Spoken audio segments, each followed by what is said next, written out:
This is a quick home inspection overview of 13155 AM FM.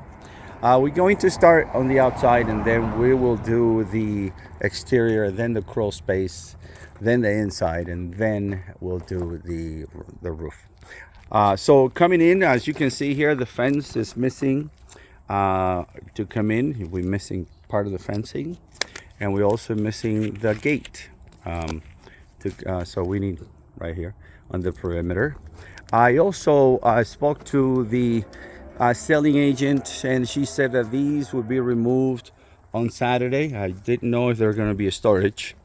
Okay, so basically these trees, you got a few of these trees that look to be eaten by termites, and all these wood right here, they call like excess cellulose. Obviously cellulose is wood, and some of them you could tell that it'd be eaten by termites. You do not see active termites because they come and go. When it's really hot, they live on the ground. They obviously come out to eat. So that's that. So we also have some termites in the house, and I show them as I go. Okay, so here this used to looks like an abandoned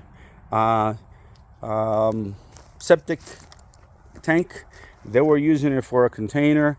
My suggestion would be that they secure this thing because it's a safety and trip hazard. Okay, so we'll continue on the exterior, like I said, and then we go inside the house. So concrete is cracked right here. Basically, it would be to fix it. Pretty much you have to cut it, demo it, and pour it again. Just to fix the cracks doesn't do any good. Okay, so here underneath this staircase, termite damage right here, and this is actually off the ground because of the termites that ate it. Again, you don't see active termites. Here, this tree right here does look like it was affected by termites as well. So there's some signs. You can see the remaining trails of the termites and the poop. Okay, so in the corner of this fascia, basically decoration, stone, some of it is cracked right here. That could be repaired with an epoxy or a concrete mix. This door to the crawl space is missing. There's a door on the other side. We do that when we do the perimeter. This tree and the other tree on the other side, on the east side, will need to be trimmed because they're close to the house and they will bring termites. Over here, the spa, she said that it stays. So I tried to turn it on. The spa, it's outside the scope of inspection. It did not turn on. So there is electricity on the other side, and there's electricity here. I didn't see any connection, but it did not turn on. So the switch did not turn on. We need a handle right here on this spigot. Like I said, we go on the roof, but all these gutters are full of debris and need to be cleaned. Splash guard on this downspout right here. Okay, so this is a gas line, and they bringing it to the garage, to the detached garage, and the work shed up there. But it should not be a hose like this. Okay, it has to be gas piping, usually galvanized, or it could be black pipe painted like it is here. So we continue here. Some of this is again these pony walls for these flower mats cracked in here. That could be repaired as well. Okay, we're gonna go out this way, and then we'll come inside this garage. Show you a couple of things in there. On the steps right here, is cracked. Again, that could be cut or repaired on that. And the fence on the other side, on this side right here, is also there's a little bit of a crack. I'll show you that. And some of the wood slots need to be secured. As you can see there, the wood slots and the footing over here could also be repaired. It's pretty much like a retaining wall, if you will. Okay, so coming there, we come inside here, but so coming inside, This could be a little bit of termite damage just at the beginning here. I'll show you up here on the steps. Could be also a little bit of termite damage. The garage door openers work, but the garage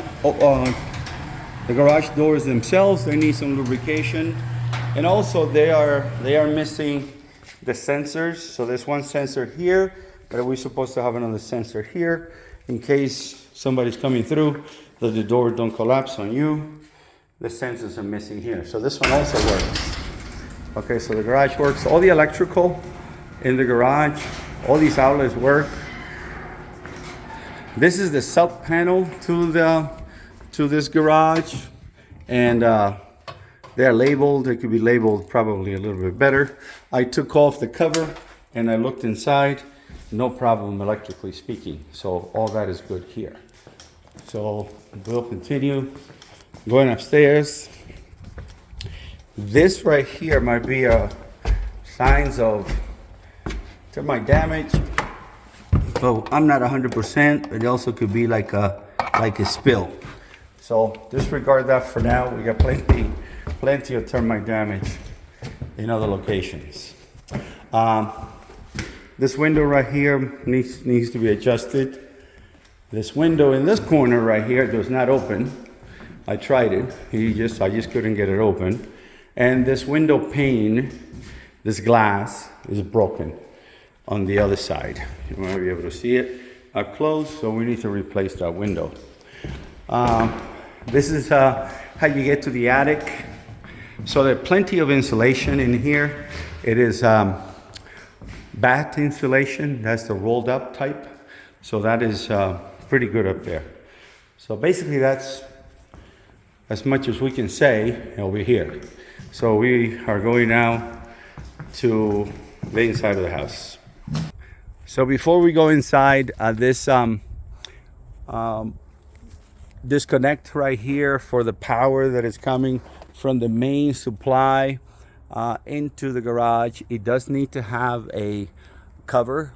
It's called a dead cover because for obvious reason it's not safe to be open like this. And then this low voltage distribution hub here needs to be either secured.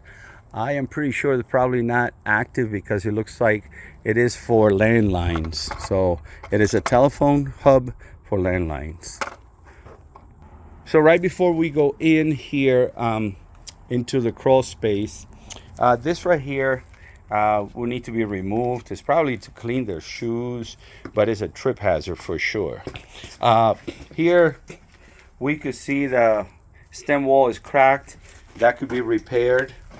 We have a little bit of termite right here on this wood frame on the door jamb coming into the laundry room area. So termite damage on that wood. Termite damage on this tree that was cut out. Possibly termites up here on that tree. I do know there's termites on that firewood. Okay, so I'll continue. Before I get to the crawl space, the unit is a Trane unit. They are a very good brand. However, this one seems to be 2005 and did not respond to the thermostat, and it doesn't seem to be working. So the sale agent said that the listing agent that they had a company come this way and they told her that it's not working. So we're gonna come down here. So here on these supports, so on these jacks, these are adjustable, and but the beams that they're supporting across the floor rafters, they need to be braced. And the jacks do not necessarily need to be braced, but the wood itself will need to be braced. Like in here, these column supports. This is a storage tank that they're using for irrigation. There's a hose connection here, and it goes all the way out to the outside. So that's that. So some of the earth movement right here will have to be secured As you can see, some of it is crumbling down here. But they pour a concrete column on it, so that's good. So it's probably going a little bit deeper than what it shows there. So that's a good thing that they did that. Okay, so continuing here, this door right here is the one that we showed on the other side that is missing. So it will need to basically be replaced. So we're coming out this way. Okay, we're coming into the door. This door right here needs to be adjusted. It hits the frame. As we walk in, basically I start in one corner of the house. I go all the way around. As I walk, I test all the outlets. Most of the, well, all the outlets are good. I test them with this, and I have another tester showing that we have power in here, and we have this one is like that, and that one I have to recheck that one right there. But okay, some of the going back here, sorry, cracks on the walls. That's not structural crack.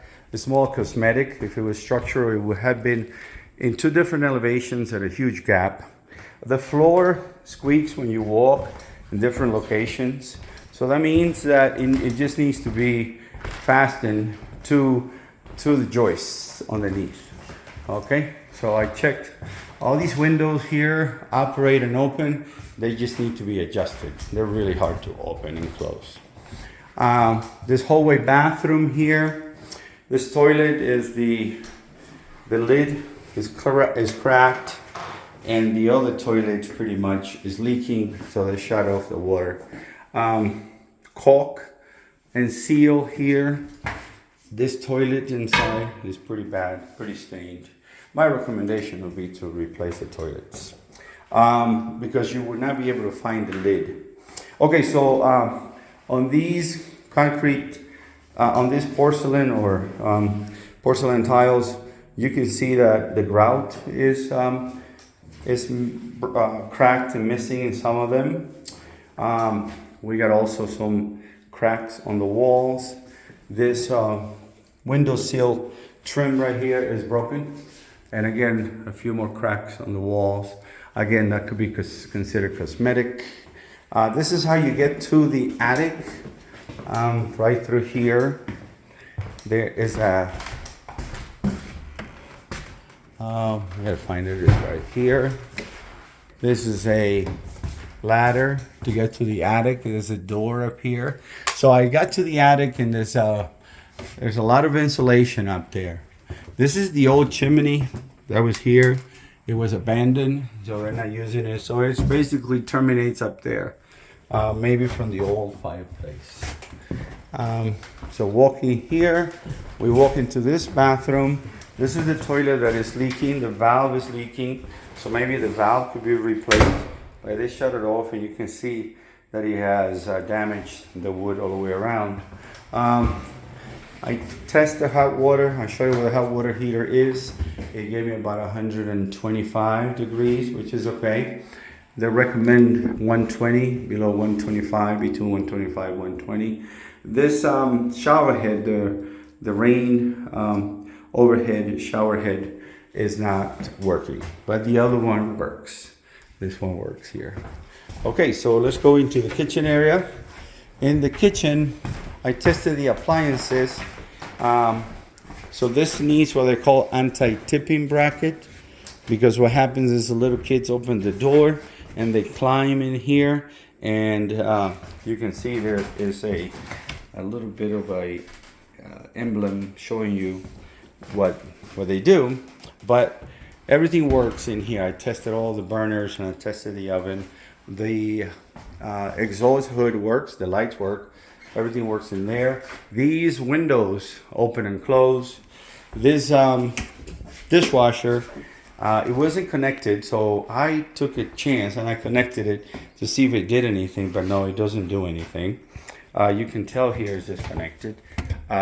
It does light up, but it doesn't work. So it probably needs to be replaced. The floor, you can hear squeaks again in here, and Coming inside on this side, this floor is cracked right here in the laundry room. So I got a couple of floors, tiles that are cracked, and also the grout is cracked. Recommendation is, if the flooring is to be replaced, to use laminate flooring because of the movement of the crawl space underneath. This is the hot water heater. It's in really good shape. It's gas, and it gave me really good temperature. The ceiling here might need to be basically replaced. It is too low, and might hit somebody in the head. It is required to be at least 7 feet, and is about 6'5". Okay, so this right here, on this bifold doors, this window, this piece of the picture window here out of the trellis, that will need to be replaced. Now, not the window, the glass will need to be replaced. Then these this windows open and close, but again they need adjustment. So now I will do the roof, and then that will be the end of the presentation.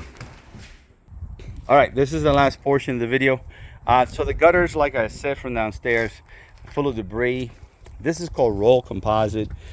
They last between 10 and 15 years. Asphalt singles, they last between 15, 25. You could put a sealant on them and to preserve them a little bit better. So basically, that's what we have here. Some of them are losing the sand or the granule. So my report will say further evaluation by a roofer, but it looks like we might need some TLC on this roof. So you can tell there's a few layers that they put in already. It looks like 3 layers. That is pretty much the max you could put in, because then it will be too much weight onto the roof structure. So this is how it is here. There's some termite damage in this corner right here. There was no termite damage inside the attic, but there's a little bit of termite damage right here. You can see how the termites were doing a number there. And then this tree here is in contact with the house. It's recommended that it will be trimmed. Then on the other side here, that's where a swamp cooler used to be, which is not connected, and it does not work. So conclusion is, on the house, electrically speaking, it's in good shape. We just need there's some junction boxes that are open. Plumbing wise, we're okay. We just basically, the toilets will need to be replaced and the shower head to be repaired. And termites all the way around the perimeter, termites inside the house, signs of termites, and termites on the garage and the tool and the storage area on the second floor, and also a broken glass. The rest of it will be on the report. I hope this video helps. All right.